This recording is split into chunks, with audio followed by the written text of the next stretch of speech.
I like that there's going to be a lot of diversity in the stages too. Yeah. I'm a really big fan of stuff like that. They look really good too.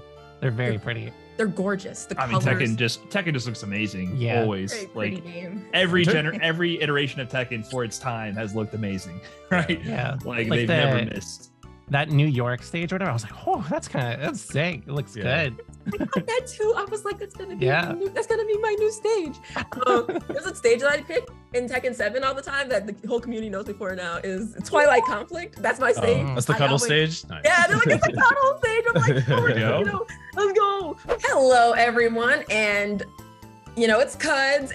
This is my first podcast. And we're going to talk about something really special starting off. And obviously, you all probably know what it is because I mean, come on, we got to talk about it. And I know it's been talked about a little bit with the gang, but we're going to talk about the footage, the additional footage that was shown at the Tekken World Tour North American Regional Final. Let's check out the clip so we can all see. We saw that the punch was canceled into a dash. We understood that. Yes, big implications here. No problem. It was probably the heat system, it looks like moves are being canceled into other moves. And Paul's hair being down, I think it kind of is going more for serious tone. Like in Tekken 4, his hair was down as well as one of the options. So, oh, wow, okay. Yeah. All right, This part, Okay. this should be where we. Oh, yeah, this is different. This is Yeah. different. Yeah. Oh, There we go. shit. Yeah, so as you see, sick. environmentally, That's actually there's sick. damage. Yeah. Whoa. See, environmentally, once he hit Jack with that, looks like 4-2-1. Something changes right there with Paul. The rage arts are back. I talked about them before. I wanted rage arts. We've got them. Why wouldn't you keep them?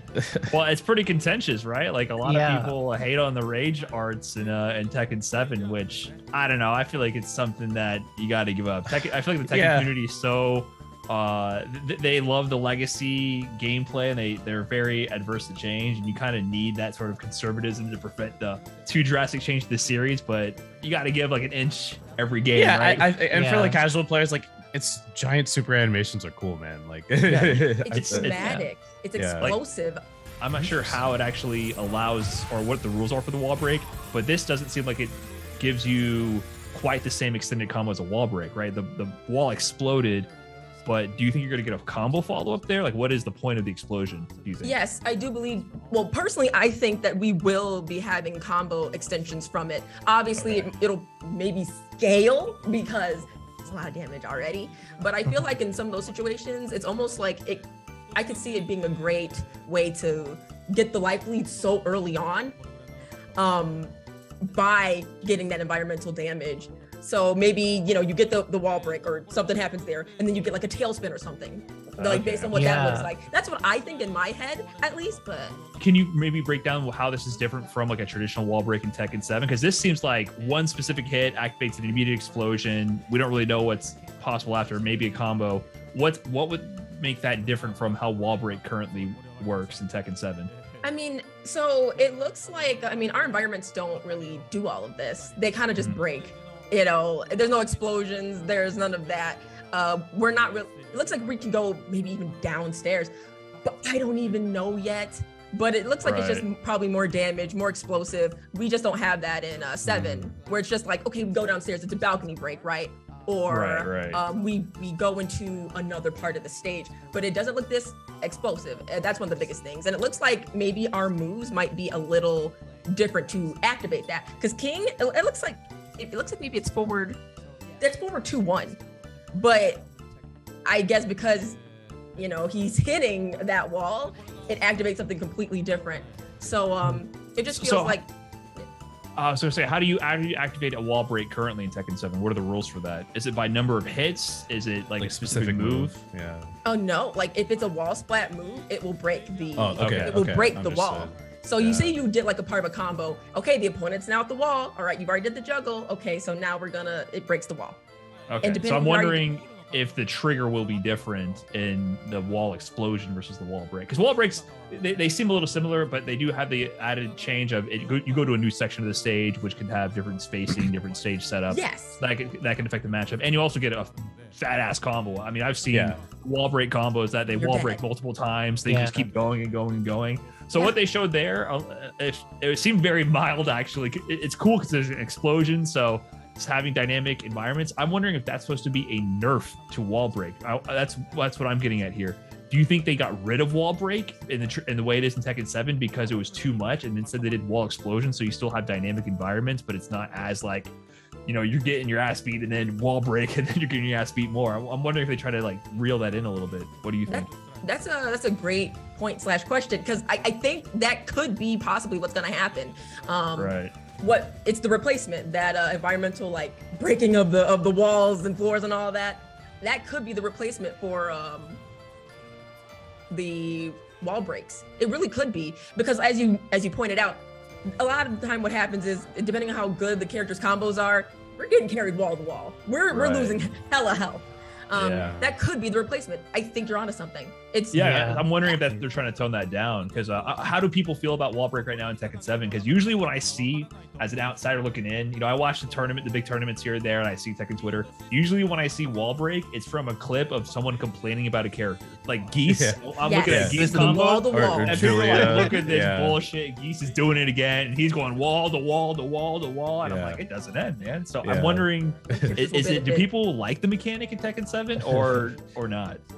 I think they like it in terms of like, hey, I'm the one, you know, dishing out the damage. But when you're on the receiving end of it, against a character like you said, Geese or Akuma or Katarina or Claudio, there's certain characters that just do it so well that if you do get juggled, you could die.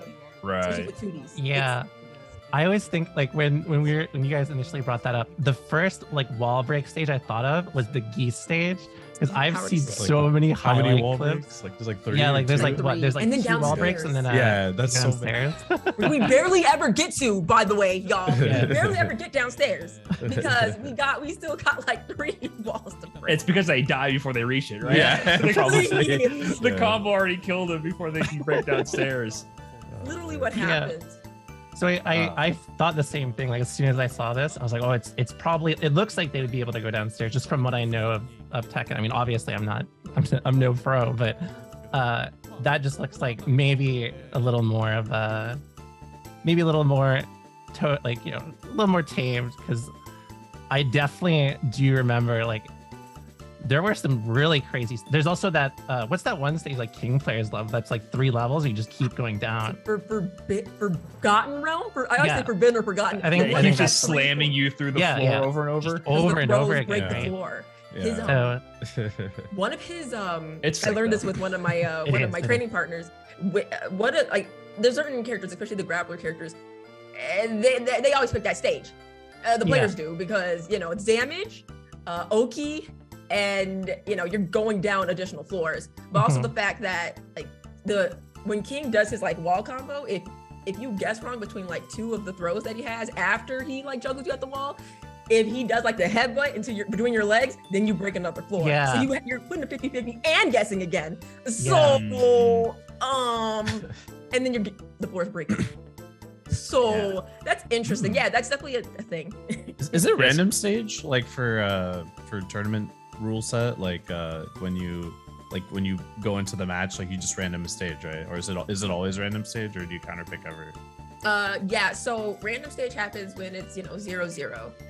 But then whoever wins or obviously they don't do anything, but whoever loses, they can pick the stage. They can, and a lot of people do. Yeah, or you can change character. So that's strategically a move that comes into play a lot. Wait, so can you change character and stage? No. Oh, you have to choose. Okay. Correct. So if you're that's interesting, actually. Yeah. Wait, do y'all have that in y'all things? Like, I mean, our stages are all the same. Yeah, so. our stages aren't as impactful. My stage is training stage. Gotcha. We have only one stage in Street Fighter, so it's kind of the same with Strive too. It's what is it? The one with the 3 statues. Yeah, right. Console 3. Yeah, Console 3. Yeah. It's pretty bare bones over here. It looks a lot more interesting over there. It's a strategic move for us. I think that's like a whole different discussion. I think Cuddle and I like briefly had it about like why don't they do like stage counter picks or like rock paper scissors for stage like Smash does, but whatever. I would love that. Yeah. I always wondered like why Tekken players like were never into that idea, but maybe it's just old school rules and they're just like going with it. And it's like not a big deal. It might just be the different vibe of the community, right? It's also what Brian mentioned earlier, like, you know, certain communities, including ours, can be very difficult when it comes to change.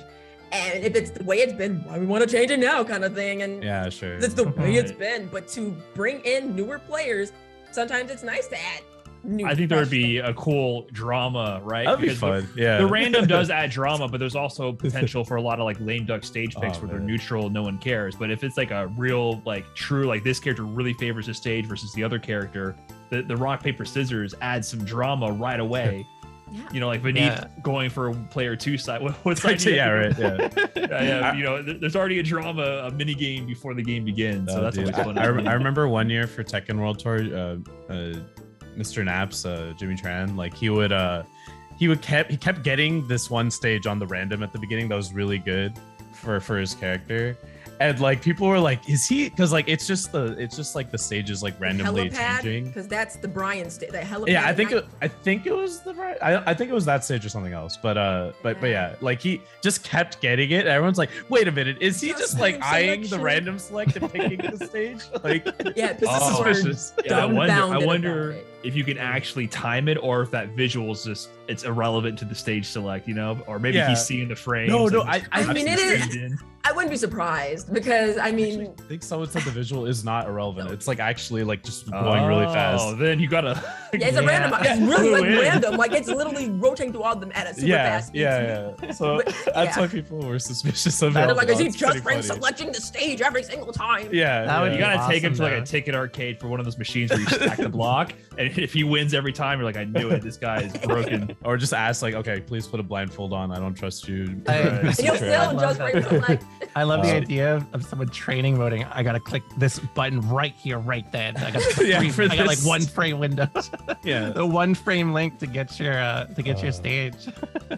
But yeah, so I guess like with the topic of stages being potentially like more volatile or stronger for like other characters, like do you think maybe that's gonna change in Tekken 8? Like is it like maybe more so they'll go into that and make stages crazier, like, you know, with this destructive wall thing? Like I wonder what like direction they'll go. They're gonna be characters that obviously just do more damage, right?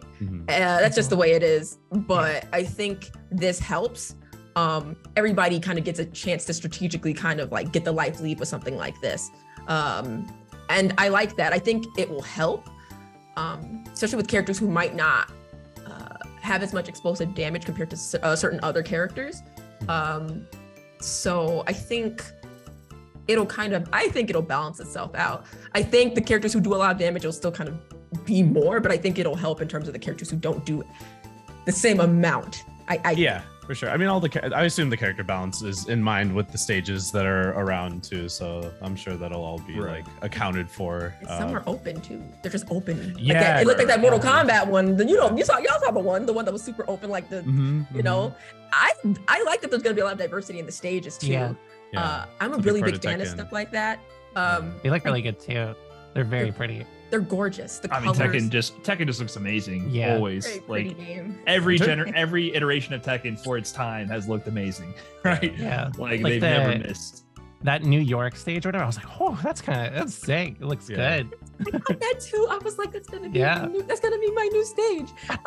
There's a stage that I pick in Tekken 7 all the time that the whole community knows me for now is Twilight Conflict. That's my stage. That's the cuddle stage? Nice. Yeah, they're like, it's the cuddle stage. I'm like, oh, you know, let's go. But that stage is gonna be my stage. Like, it's gorgeous. The stages feel so open. I love that so much.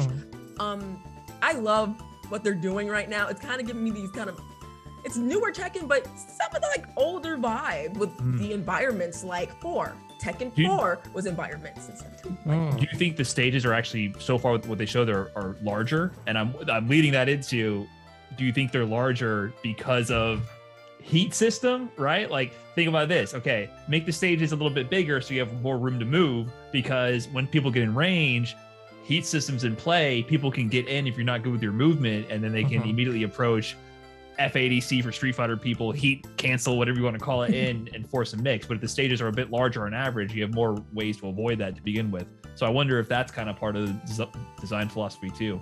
And also, we need to hear your opinion on heat. That's what I'm trying to get into. Yeah. Oh, yes. We blabbed about heat. I completely forgot about that. Yeah, the other mechanic. Yeah. We need to hear an informed player's opinion because who knows if we gave the right take. So it's like a block, on block, and hit. So you got a combo extension there, but also you get mix-ups on block. Right? Yeah, I gotta imagine it's you plus, do it without the combo, Yeah. right? Yeah, it looks like it. Even when I watch this clip, I'm like, this definitely looks way bigger to account for that, because they go pretty fast and pretty far. I will say, the heat system seems like it can be used in, well, two ways, and combo extensions, depending, especially on your character, because Lars obviously has stances and stuff. Tons of characters do. But then the fact that, Jin right here is going into the heat system, because he guesses, ducks, guesses right, gets rewarded for it. It kind of gives me feelings of Soul Calibur 6 with the the thing where you rock paper scissors. Oh, yeah, I think it is reversal edge. Yeah, I think so. Yeah. It kind of slightly gives me those vibes because I'm forced to guess when they do heat, but the heat system. But it feels like there's two different uses for it because, hey, I can use it in a combo extension, and that helps me, which kind of gives me the feeling of a rage drive. Maybe rage drive will be removed altogether, and heat replaces that. Also, reversal edge I thought was more of like a defensive mechanic that started that RPS. Like, so are you saying like heat has like a defensive usage? Is that like what that duck is? Or? Yeah. Like, I mean, the fact that the Kazuya guessed right, ducked, and then got the wall rising 2 for that. But is that part of the?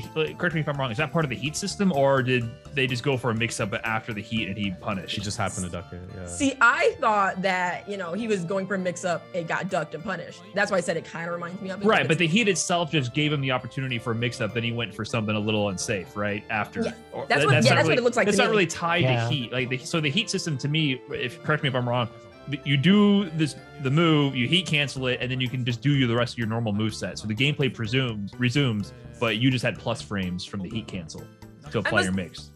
That's what it looks like. I mean, the plus frames, but I don't. Well, it's based on what I'm seeing.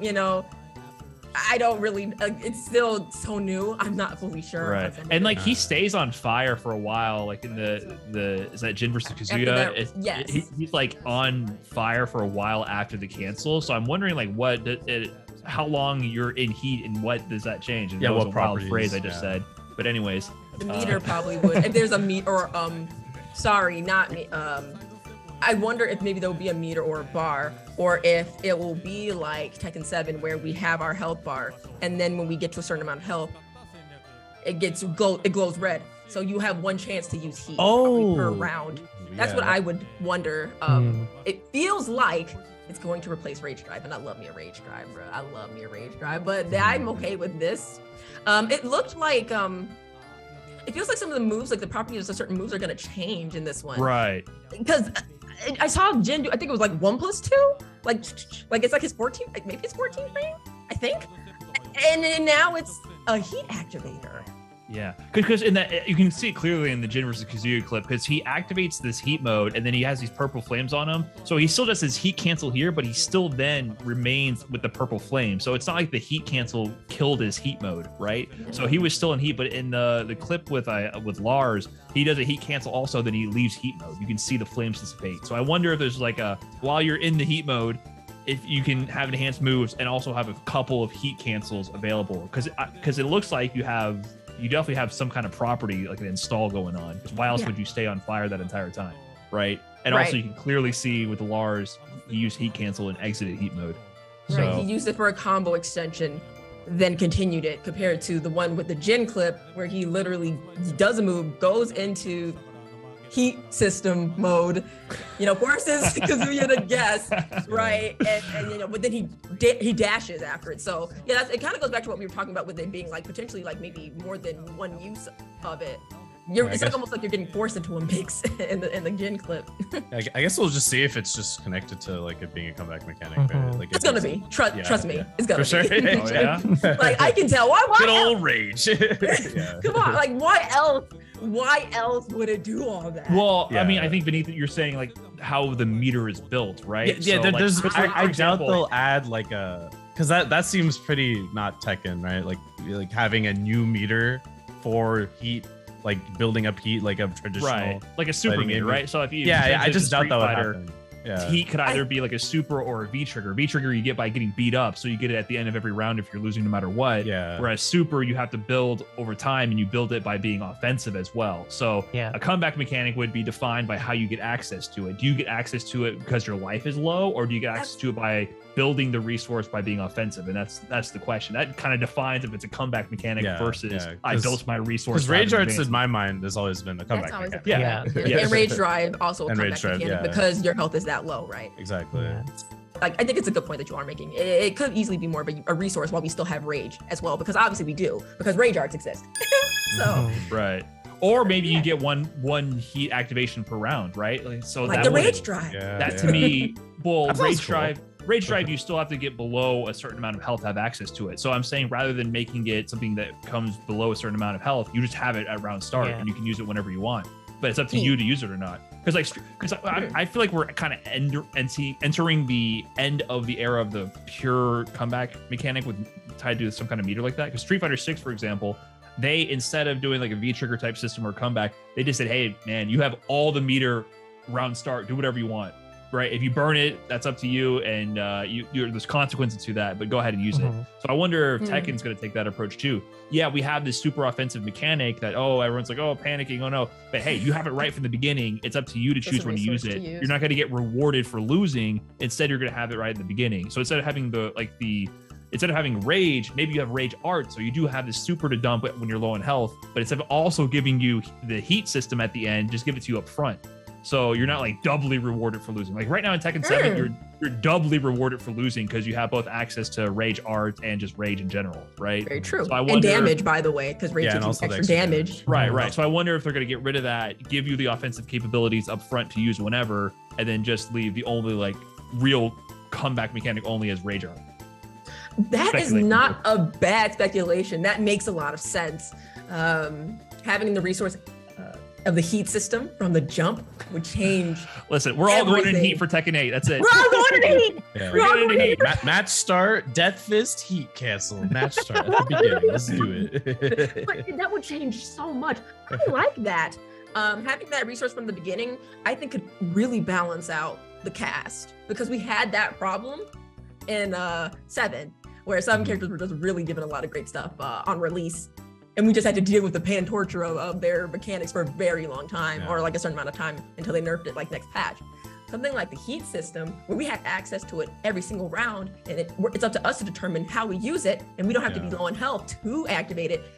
That really helps in planning strategy, more damage, more opportunities to make our opponents guess, like more chances to be offensive. But it's kind of like Harada said, I'm totally paraphrasing, but it's like, well, it's about aggression. Like, we want more aggressive situations. Do you all remember that? Did you all see anything about that? Yeah. That's what we talked about. That's what we talked about. And the funny thing about the comeback mechanics, like, this is a problem Street Fighter 5 has. Okay, so they want you to be aggressive, right? But the problem is when you make the offensive tool hidden behind a meter where you take damage to build it, there ends up stalemate situations where both players are right outside of earning that meter, and they're like, okay, you hit me first. No, you hit me first. No, yeah, exactly. Neither of them want to make the move, because the moment you hit them, then they get access to the offensive capability, they become better. So in Street Fighter 5, you get like 1 pixel away from V-trigger on both ends, and both people don't want to move. They rather get hit first. So rather than do that to promote that's not aggressive. That's literally the opposite. Both people are staring at each other, not wanting to move. So rather than do that, just give them the heat meter up front. No matter what, I'm going to use this. Like, if you sit there, I'm coming in. Like, that's it. You can't just sit there. I'm going to heat cancel and get in there. So Tekken for me, like, it reminds me more of like how you play around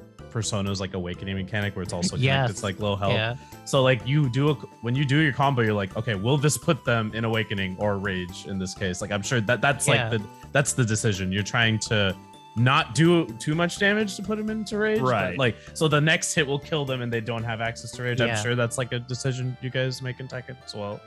But they won a DNF duel. I've seen people make those decisions as well. Kind of like, it's something that I became a lot more aware of over time, where people kind of allow a hit or two to happen in them, especially a low, so that they can go into Right. Yeah. Please Please poke me. Like if Oh no! my free. Just kidding. Rage art. My 35% health. Right. Yeah. So no, yep, that's definitely a thing that we do. Yeah. Tekken 8 is definitely looking good, but I think we have to talk about some things that aren't looking good now. All right, let's talk. We got the positive part of the way out in the podcast early. Now it's all downhill from here, I guess, because we have a hacker on the loose, and the Strive community is feeling the pain right now. Oh, I've been really feeling it. Have you at all, Vinny? Have you gotten hit at all? So like I was gonna play with Jonathan like a few days ago online, and he's got not only from playing on stream, like on Hotashi's stream, but also playing off stream. So I was just like, oh man, and like I don't know, it's scary, right? Because it sounds like this hacker is just targeting either notable players, people streaming, just to be annoying. Right. Yeah. So why don't we break down? Yeah. Like why don't we break down what getting got means? So what's going on here? Pretty much, somehow they can, because of ever since the last patch, this was actually an exploit that they used like maybe 6-7 months ago, and ever since that they essentially reworked the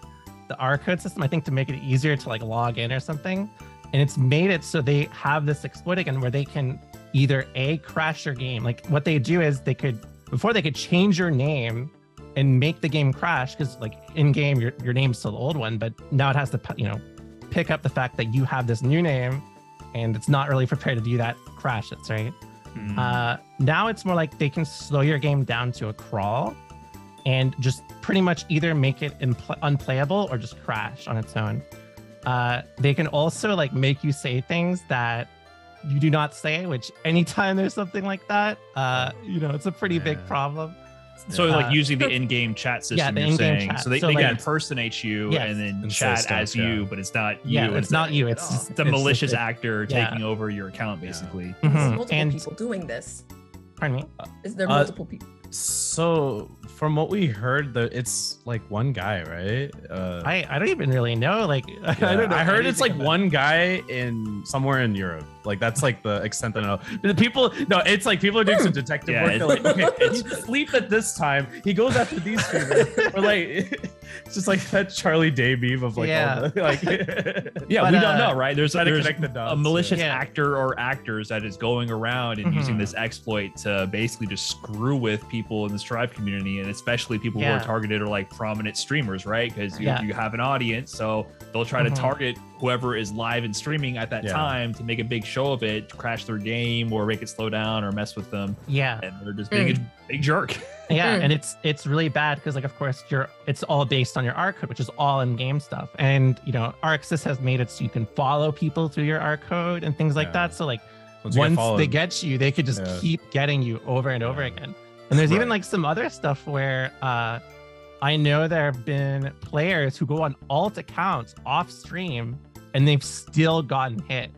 So it's kind of scary. It's pretty scary. It lags up your training mode also. Like you have to like, if you just want to play the game offline, like you have to go into offline mode on Steam, just because you have to log in to play the game. You cannot connect. Is it like a DDoS attack on your R code through the game, basically? So when you log into the game, they're just able to like spam some kind of packets to your profile. I'm kind of wondering how the mechanics of this works. I'm not gonna. And have y'all ever got? I did. Last Thursday, I was in CLG Run It, and I got 3 games in, and I was just getting crashes left and right. I had to abandon my set against Big Booty Man 445. I was so heartbroken. It's had to give the W to Big Booty Man 445. I was too scared. I was too scared. He deserved it anyway, so it could have been worse. Absolutely. But it's sad because like a lot of tournaments have been hit. There's a lot of events that are like, oh, we have to delay because we're just gonna get hit. So next week maybe ArcSys will fix it so we can do this, right?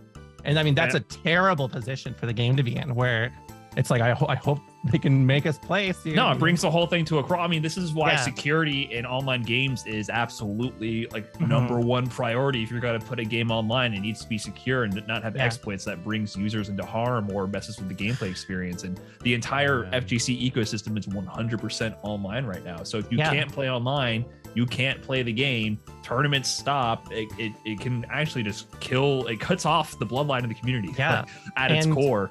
I mean, on top of that, Frosty Fausting is coming up, right? Yeah, it's coming up. And so it's like, you know, a lot of players can't even practice for it, which is, I mean, that's so bad, right? It's a really bad position. And of course, like, you know, Arxis is kind of, they're always just like, oh, we're looking into it. And that's kind of where it starts and ends. So really, I mean, I want them to really fix this. It's something they know, but you know, when they'll fix it, we don't know. So they've officially acknowledged it to some degree. Shinazak made a tweet, who's like kind of the guy that looks after a lot of the you know, Arxis PC stuff, and he said we're looking into it, but nothing else. Yeah, I mean, it's difficult to be in that position because you can't really make more claims than that until you actually have something concrete to go off of. So I don't envy them. It's a crappy position to be in, but you have to do something. Like you absolutely need to move quick. And this is getting picked up by like actual news organizations. Yeah. I mean, Kotaku, I guess if you want to count that, I don't know if that's actual news or the not. Fact but that, like, you know, it's going outside the FTC, right? It's like, I heard Vice is having an article as well on it, so it's spreading. So it's assumed though that something will be done sooner than later. It's just, you know, they're looking into it. Arxis, not the best track record with fixing things. Yeah, you know, and also. Like it's also sorry, go. The cabinets from the past 2 years. I mean, that's been a thing since open beta. Oh, like you can't even connect sometimes. Like if you get on a cab to play someone else, sometimes it'll say, failed to connect the server. Like a lot of stuff like that, kind of interrupting you being able to play, or like maybe you get into the part where you both ready up and then it breaks, or then you get into game after that and then sometimes it breaks. It's a little rough on that end. They have fixed, you know, some things. It's not like they're just like, you know, leaving us in the dirt, but not a lot of people have high hopes because Arxis' track record hasn't been super great. Their track record. Oh, go ahead. Yeah, so like their track record also, like with the base PS4 input lag, that was like something they always said at the end of every patch note list, and I'm like, we're gonna fix it, we promise. And I was like, okay, if you promise, if you say so. It just never happened. They promised. No. I hate that. Oh man.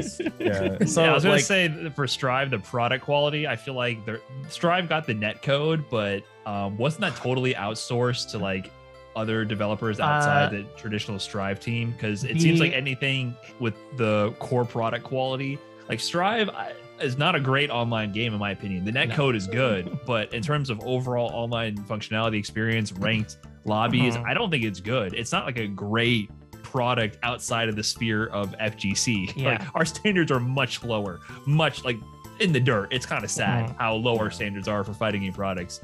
So the net code is like, I don't know how they got that done. It's working fantastic, but the rest of it, I can exactly pinpoint it. There was a very prominent Guilty Gear player from America, Zynak, who huge like rollback advocate.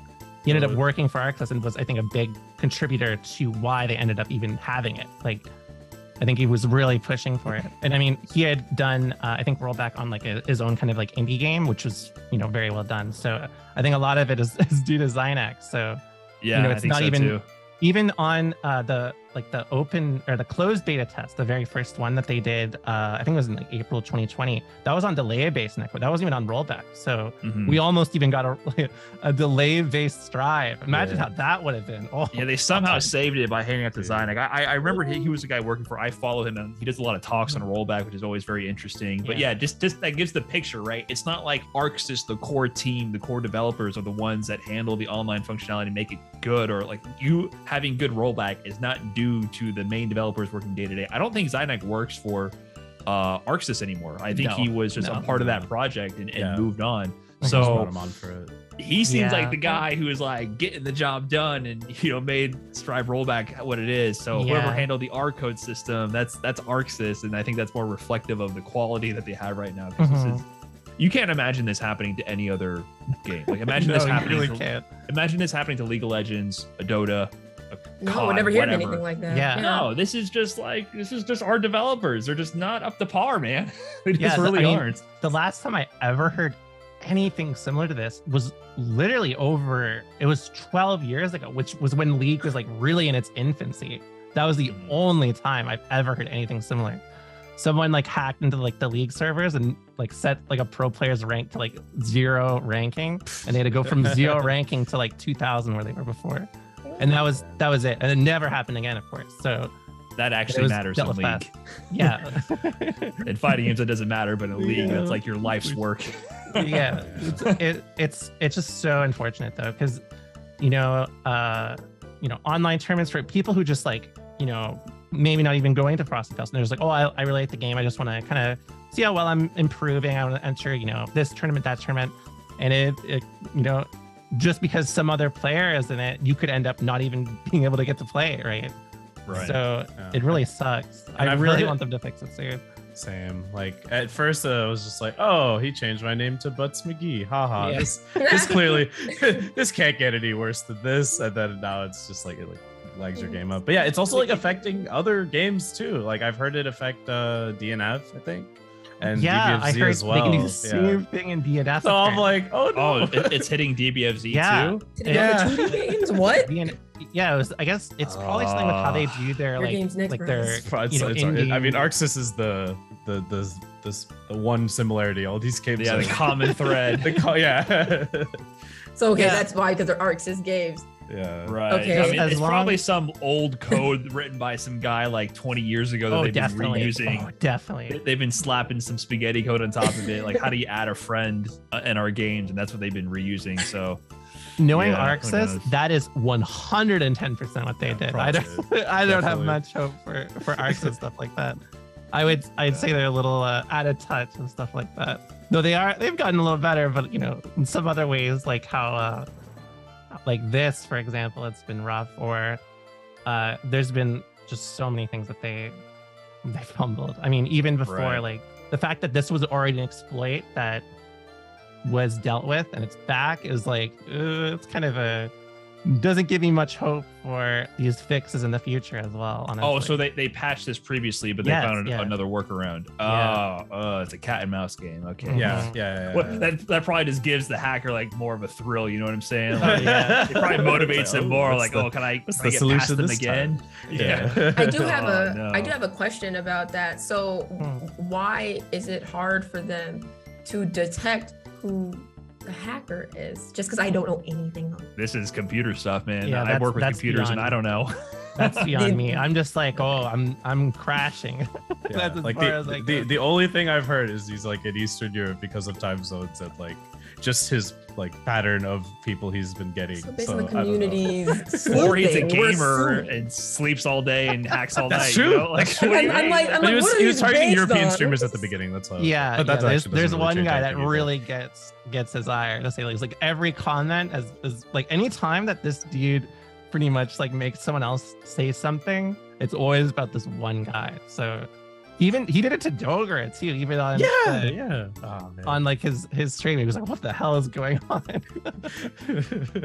It sucks, but you got to put the blame on Arxis, because there will always be bad actors who will exploit whatever exists ever. Like the only way you can prevent that is by making sure it's not exploitable, right? So sucks that this dude is doing it, but you always see in these situations people are like, oh, that guy should be ashamed of himself and people should be good, and it's like people aren't good. Like, so that's why you make a system where people can't, mess with stuff like that. That's why you make a better system. Yeah. I'm just hoping it's a learning experience for Arxis, that's really what I'm trying to hope for here. Man, I mean, it might be more than a learning experience. This might hurt their bottom line at some point. I mean, this could be like a lawsuit type of deal. Like, if this could lead to, like, is there private information being compromised? Like, I'm kind of wondering what the extent of this is, or is it just hitting an API and just like pushing data? I think it's just within the game, thankfully, but I don't know if it's like there's so many inconsistencies that you can't even predict how it's working. Because like, again, like for a long time, that was really the first time I ever got hit was on Thursday. I'd never been hit before, and I was just like, I have no idea how this could have happened like now compared to before. And then like I said, like there's been people who have been offline on like a different, or I shouldn't say offline, but they've been on different names that no connection to them, like literally just GG player as their name, and they still get hit. They're like, oh, this is you. So like clearly they could tell something more, like, right? But it's clearly not just like it's probably not everything, but there's maybe like IP or like, oh god, don't say IP. No. There might be like a hidden ID, yeah, like assigned to your system or something that ArcSys is using. So no matter what you change your name to, it doesn't matter. Which I would hope is what it is, rather than something else. Yeah. It just really sucks for the people involved. I mean, you can't stream, you can't play the game. It just that's it, right? That just takes the whole thing down. It's actually really bad. Because like I'd love to practice more Strive, but currently it's like if I get on, I could be getting off in the next 5 minutes. And it's just not even worth the effort, because they could just keep doing it over and over and over again. So like most, again, Strive players just kind of, oh, we'll wait for this to be done. And that's kind of it. Everyone's a variety streamer now. It's the era of the variety streamer. That's true. Everyone's taking a vacation. Yeah. I don't know. I've been playing more offline lately. I bet. Like I had Jonathan come over. Like, all right, we'll play it offline. Like, yeah, I'm at the point where I'm like, I'm telling Pat, come over. I'm trying to game. Yeah. Maybe this is his hidden agenda. He's like, all right, I'm gonna reconnect the community. Offline. Yeah, resurrect locals. Yeah. Yeah, you better. He's a hero. Open up your garage. It's the master plan. Let some people come through. Yeah. That's like a supervillain origin story, right? Like, you need to connect the community. The villain was actually the hero all along. Rollback was the downfall of the FGC from the beginning. That's a big thing. People blame Rollback for killing the FGC. Like that was a topic of discussion a couple times. True. That's like good true. online killed locals. Which is I kind of get it. Like it makes a little bit of sense. Why would you go to a local if you have great online play and you can play from the convenience of your home? So this is devious though. I like my online. Yeah, exactly. No, it's terrible. I love that I don't have to drive to some person's house to play a game. And, like it's cool to meet up with people, but I love the fact that I can boot up whenever and get decent quality games in. And it's definitely on the street, So, yeah. Some people don't have locals, right? That's something that you got to keep in mind. For sure. Yeah. There's always that local bias. Like people in populated scenes will be, just go to your locals, and you're like, where? With who?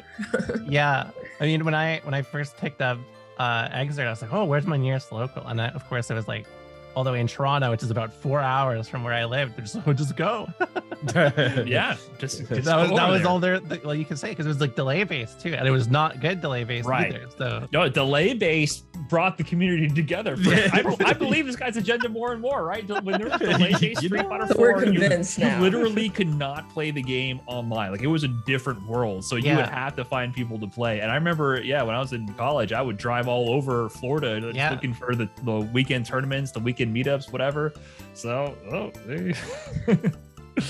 maybe I gotta hop on that R code exploit, fix the FGC. It's either that or maybe he just hates Guilty Gear. He's like, play Blaze Blue or something. Play Street Fighter. I don't know. I don't know. He's trying to get everyone to go back to Plus R. Or is Plus R affected?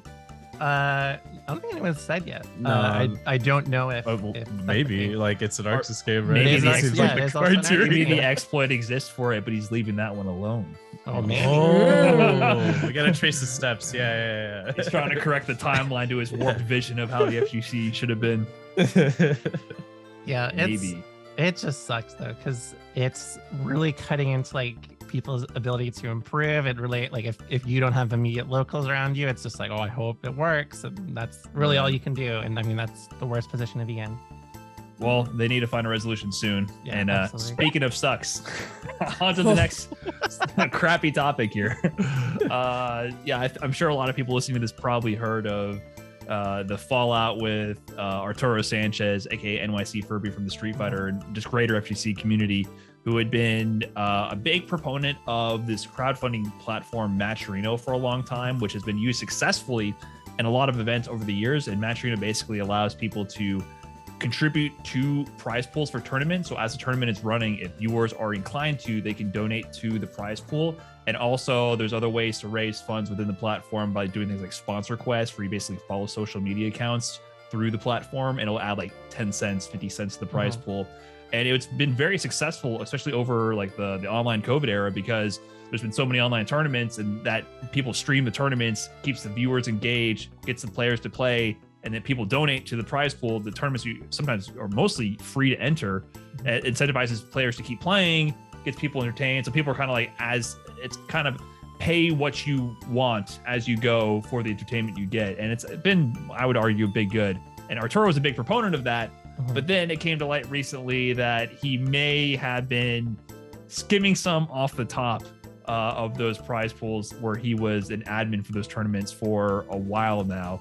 So it came to light that, you know, he was doing things that, at least it was proven that he was breaking terms of service in Matcherino by pulling funds out of tournaments and then putting it into his personal account and cashing out, because he would sometimes pay people for their tournament prizings through PayPal.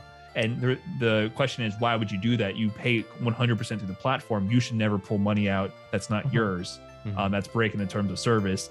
And then people started questioning that. And so he's being accused of basically taking some percentage off the top of a lot of tournaments that he was the admin for in Matcherino. Not the TO for the event, but he was running the Matcherino for it. So people were either not getting paid out in a timely manner, not getting paid out at all, or being paid out but not being told, or, you know, the prize payouts were lighter to a degree where it's hard to track where the money went, and he was actually pocketing some of the money, allegedly, right? So we don't really know the full paper trail details. Matcherino made their statement saying that Arturo broke terms of service. They don't want to work with him, and basically that's kind of the gist of it. I don't want to get too much into Arturo himself, but I think the fallout from this is people are, once again, they're questioning Matcherino and crowdfunding, and it brought up this whole big thing of like, can we trust TOs? I feel like it's hurting TO trust in the community, which has been historically a group of people who have been kind of like kicked around a lot compared to how much thankless work. I mean, there's always so many, like, I mean, across the years I've been in the FGC, there's definitely been at least a dozen, you know, TOs are the masterminds behind everything, and they got all the money and everything. So, I mean, TO distrust has been it's been there for a long time. A lot of the time, I think it was like, people would be like, oh, why can't we have bigger prize pools? Oh, the TOs are taking it. That was the logic for a long time, right? Just the default logic. Yeah, well, because you would see like, for a tournament, you know, you pay the entry fee and then you pay the tournament fee. Like, so the entry fee is for going to the event for the weekend, which would be maybe, I mean, it used to be like $60 and now it's like 110. You know, the price, prices have gone up. I mean, but the cost of everything has gone up. So people will go, oh no, this is so much money, even though it's been like 20 years, so things get more expensive. But then the tournament fee is still $10. So prize pools don't grow, or they shrink because people don't enter. And they're like, oh, well, what about all this money I put into the entry fee? Why doesn't any of this go to the prize pool? Why are there no sponsors putting money in? Like, people don't really get where the money goes. And because they don't know the paper trail, they start like, it forms this conspiracy kind of sentiment of like, oh, the TOs they're the ones making all the money, and none of it goes to the players, and there's a bunch of collusion here. And that's been a recurring theme. And then this happens, and it kind of like feeds into that. It's like, like reaffirms how people are, what they're concerned about, right? Yeah, there's already been that distrust for a very long time. I used to see all those discussions on Twitter constantly.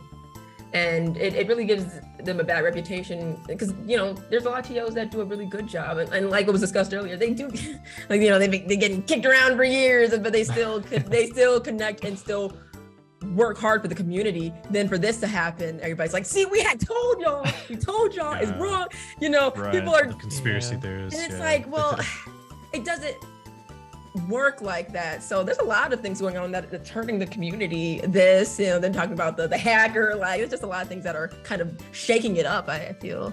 Right. And with Arturo specifically, he wasn't always a TO. So like when he would run the Matcherino, he would just kind of operate the Matcherino on behalf of the tournament. So I feel like people conflate that as well. Like, he's not running the event.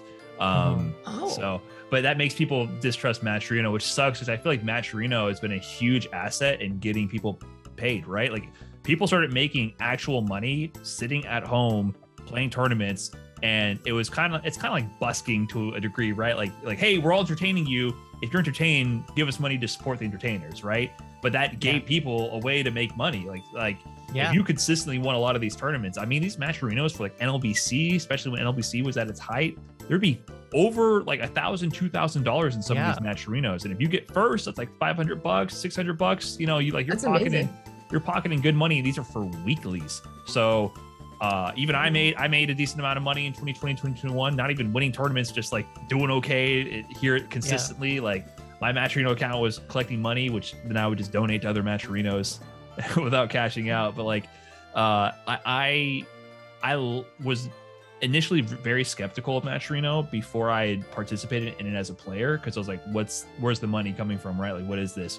And after a while, I kind of came to the position of, well, I don't really care what their business model is. Like, I didn't get it, but I was like, at the end of the day, I see the money and I get the money, right? So to me, I was like, I don't know why you're giving 50 cents for me clicking follow on an account, but I did it. The money showed up and I could count that it ended up in players' pockets, and that was good enough for me at the time. So I don't know. I still like Matcherino in that sense. I don't know what their business model is long term, but it got players paid, right? Yeah. People really made real money playing in tournaments, and I thought that was a great thing. So it's the whole vibe of it is thrown off, which really sucks to see. Yeah, because I mean, has it been around? It's been around for a while, but I think it really took off in 2020 and beyond. They've been using it. Like Art was pushing for this in 2017, like when offline NLBC was a thing and no one believed it, and then it just 2020 and beyond, everybody started using it, right? Every online tournament started using it. Yeah. So I mean, like it fixed the problem where like a lot of people wanted bigger payouts for a lot of these tournaments. Like they'd be sweating and like, you know, this like really hard top day and then make like $30 or something like that from the weekly, even if it's like a super stacked weekly, right?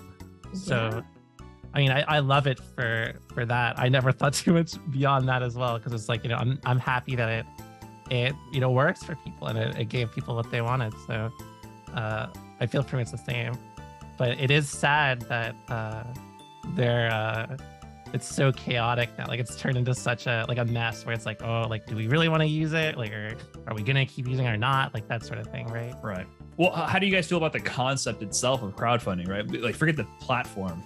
I still like the concept of it's absolutely very good. People donating what they want. Yeah, I think it's really successful in like a lot of like different games, even just like outside of ours. Like I think TI is like probably like one of the best examples of that for Dota. Like it's like its giant prize pool is from crowdfunding. Yeah, that's true actually. From all the like the stuff they sell, like the what are they called? But they're also selling stuff, right? It's not just purely donations. But like just the idea of like the community like donating to the players like for the prize pool, I think that's cool. I know Capcom's in. But I guess directly crowdfunding, it's a bit different. But I think that precedent. Just to add, you can just individually, like, just straight up give money to the pot. Oh, it's a TI. Yeah, you can. You can. I'm sure they would accept that, but I don't know the details of the numbers, but I know they sell in-game cosmetics like, as well. Passes, so they also have other ways to make money, right? And Capcom does that a bit here and there with they have CPT DLCs, which they say goes to the prize pool.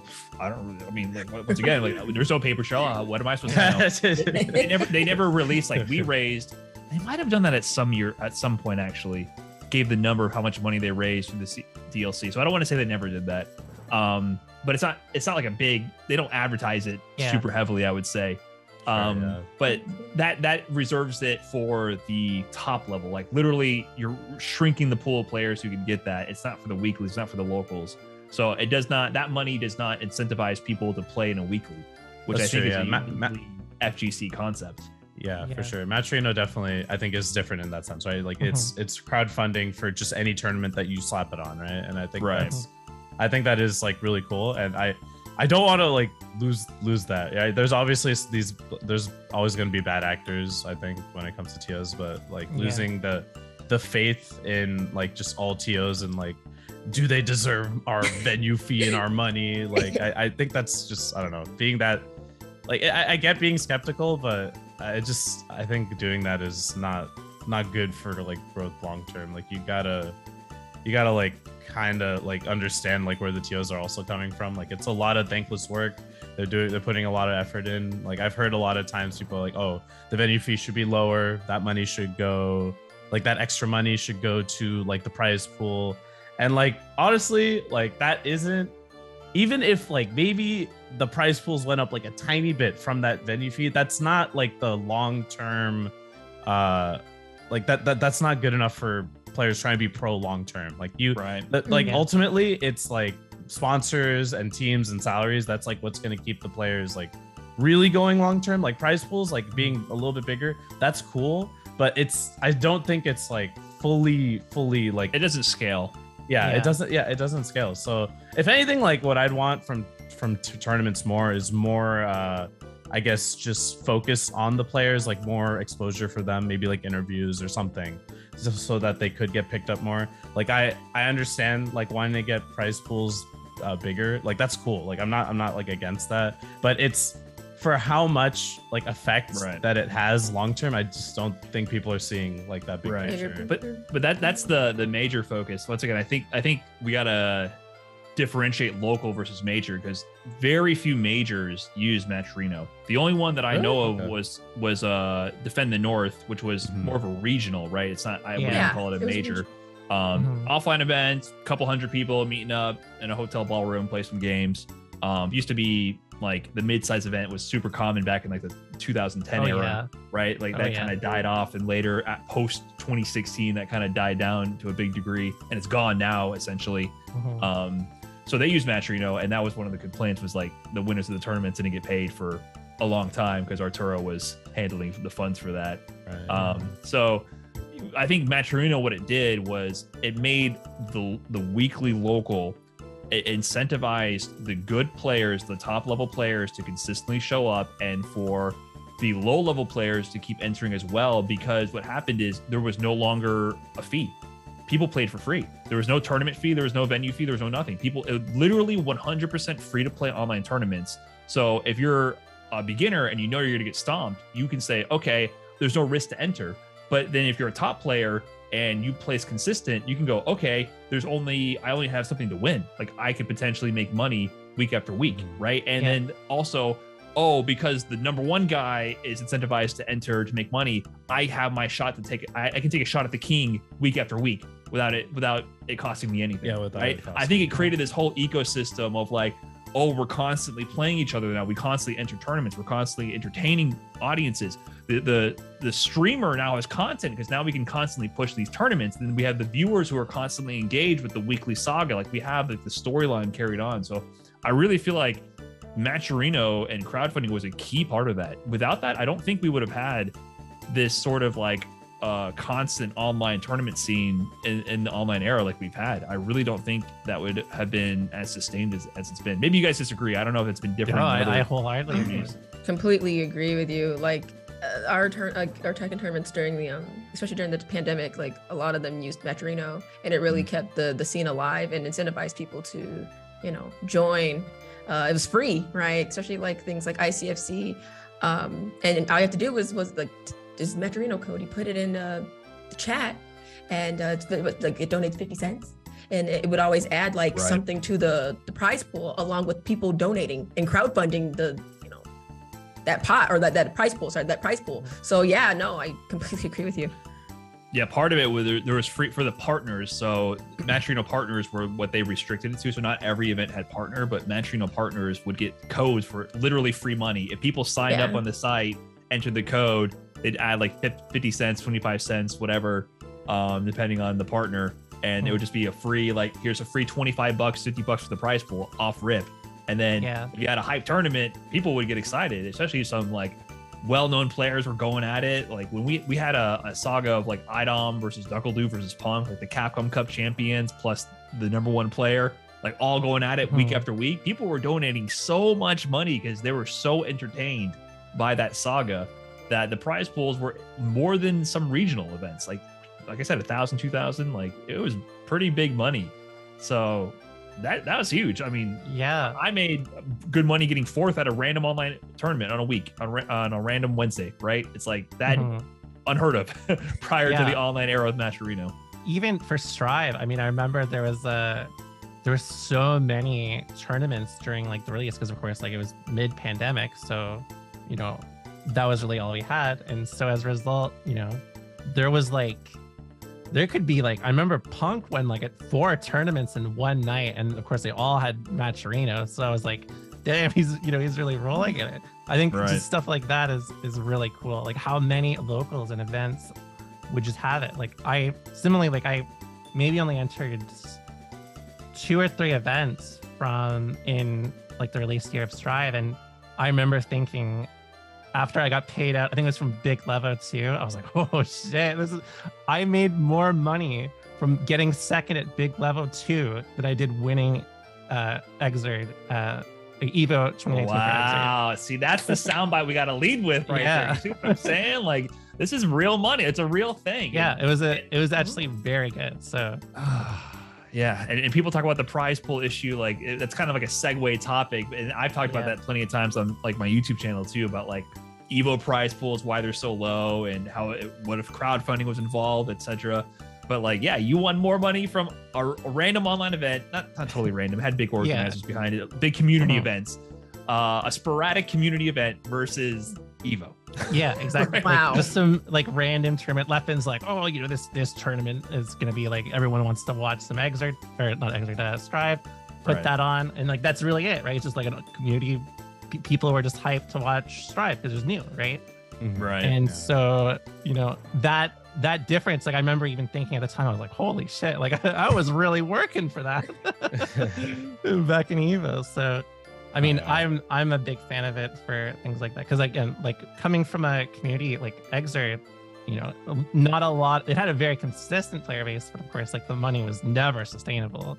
You could never make a career off of Exerd tournaments. Like it was really, really rough. At least obviously without a sponsor. So things like Matcherino, just like making it more helpful. I mean, why not, right? Like you could actually make money from your skill. Like exactly. It's weird to say, but in the fighting ecosystem, being the best is not really what gets you paid necessarily, right? I feel like Matcherino actually said, okay, if you win money. Yeah. Besides that, like a lot of the earnings, if you're going to make money as a player, it comes from brand recognition, and you can earn that by being good. That is one way to get that, but that's not the only way or necessarily the main way to get that, right? Because there's been plenty of examples of people who are godlike at games, and they're not necessarily earning that much money, especially if you're like top 3, like maybe top 1 and 2 are making bank by being just good, doing nothing else. But you're top 3, top 5, top 8, forget about it. You know what I mean? Like that's it. Like you're not making money from brand recognition from just being that good. But if you're that good and you have an active scene with Matcherino tournaments, you can actually just make money from winning tournaments. It's egalitarian in that way, in a way that the rest of the FGC ecosystem is not. It just really isn't. So I don't know. I really hope the concept at least survives this. Because I also really like it, like you said earlier, where like players had like that tournament anxiety of entering, or like is it worth my money? And like it's just having it be like a free event, there's like no risk, and you just enter and potentially make money no matter what. Like I think that's like one thing I really, really like about Matcherino. And and it also being able to reward like the players that actually win. That's like one thing that's always like bugged me, is like, man, I wish like winning was all that mattered, to sometimes like it's like that in a lot of other esports. Like brand recognition is always going to be important, like no matter what, I think, like but I think like I kind of wish it was more like about like winning. Right. I wish the balance was a bit more skewed in that. A little bit better. Because it's just not there right now. It's definitely that topic comes up every time Evo comes around, because no one gets paid at Evo. No, exactly. So I do really like Matcherino for like giving the players just like that financial opportunity if they just win, Right. Because I don't think we'd have free tournaments. I think that's a big thing that's overlooked. We wouldn't have free tournaments for beginners to enter without that. So like CLG Run It Thursdays, it's a free tournament. We don't use Matcherino, but the event is sponsored. So there's a prize pool because it's sponsored. Not every local is going to have that. Then people aren't like, where's the money going to come from to have a prize for a community run event, right? So the TO is going to just run an event online, stream it, do the brackets, and just put up their own money. Like that's not going to exist. So either we have paid tournaments where maybe you partly pay for the TO, maybe just tournament fee, maybe a online venue fee as well, and that makes people not want to enter, right? Because if you're a beginner why would you pay $10 on a random weekend or a random Wednesday, whatever, to just go 0-2 in 20 minutes and get smoked, right? Like there's not value for beginner players. That leads to things becoming very top heavy. And we see that time and time again. That's how games age and that's how they go. But if it's a free to enter tournament with the Matcherino, all your favorite players are showing up. You have no risk. Maybe you have fun fighting your favorite player, get some experience. There's no risk to you. Like that is really valuable to have for all levels of play. And we would not have that without some kind of crowdfunding solution in the current FGC landscape. I think that goes undiscussed a lot. How valuable that is. I think a little bit also like people are like a little spoiled by it, by the modern age, because like of course like I'm sure most of us remember like you said, like a lot of the regional tournaments. I remember like, you know, NEC was the big gear major for regional for like a long time. And of course, like the payouts were always so rough. And nowadays, like people are making way more from locals than, again, like doing well at NEC or anything like that, right? Because it just helps. It just helps so much across the board. So I don't know. I feel like people just kind of forget what it was like, or maybe they just don't know. You know what I mean? It's like it's just, everything's free. I like it. You know, right? Maybe a little bit of both. Yeah, maybe should Matcherino maybe be used at majors? I guess. Like I actually thought Matcherino was used at like some majors, but I guess. Like I said, Defend the North. They used Defend the North. That's the only one I can really think. Oh, but yeah, not Combo Breaker or not Combo Breaker. No, it was Defend the North and East Coast Throwdown. Those are the two examples I know of. And they're regionals, correct? They're more like regional events, I would say. Yeah. I think they're kind of equal in scale to a degree. But like they don't usually have like international players flying out for it, right? So that was a big deal. I remember discussing that because ECT was right after Evo or soon after Evo, and the prize pools for ECT were like better than Evo. Basically, like IDOM won more money at ECT than he did getting second in Evo. And no knock to the players with the level of competition and the number of entrants. Evo was over 1,000 people entering, right? Yeah. So, and then you go to I think ECT was like 200, 190, you know, something like almost getting close to like 1/10 the size. You know, just order of magnitude less, and he made the same money. And then you look at like Bum's birthday bash. That's another big example. Yeah, I was gonna say Bum as well. Yeah. He made more money for the players than Evo by far, and it was just a passion project by the community. So Wawa won like both of Bum's like events, and like I think he made more from like those two events than like winning Evo for Dragon Ball that year. Right, each one individually, not combined. Alone, like Bum's birthday bash alone was significantly more money than Evo. Yeah, than winning Evo. Yeah, right. So. Yeah, it just shows like you don't scale prize pools by number of entrants or by the cost of entry, right? Like you can multiply it a little bit, but it doesn't scale forever. Yeah, that's kind of like the point I was trying to make earlier. Yeah, it's like it's not the most important thing. Like increasing the venue, like the venue and the entry fee is like less of the solution than like these crowdfunding solutions. Yeah, but they could. This goes off in the other direction. Why haven't they got sponsors yet? Right? Like, that's another topic, right? Yeah, like that's a whole. If you're getting this big of a venue and you have this many eyeballs, why haven't you secured a sponsor yet? To get more. At some point, I agree. Yeah. At some point, come on, man. Yeah. Why are we entering? Yeah. No, for sure. Well, I hope Matcherino survives this debacle, or at least crowdfunding as a whole, because I really do enjoy what it's done for the FGC. But I guess with that, any closing thoughts, anybody? We come to the end of our hour and whatever we're doing here, discussing fighting game topics. How about a name? I named the CLG podcast. Sounds great.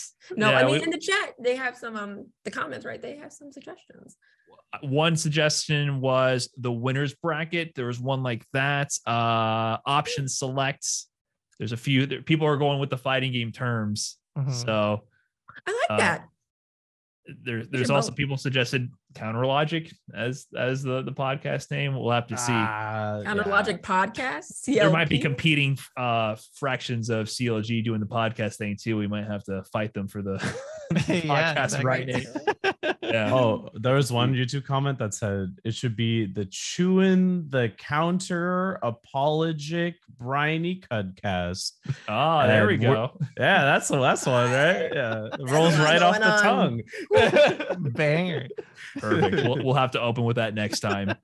I guess you can try in the YouTube comments to come up with a better name than that one, even though you're probably not gonna. So we might have to settle on that. All right. I guess that's it. Later, everyone. Thanks for listening. The whole community knows before now is Twilight Conflict. That's my stage. That's the Cuddle stage.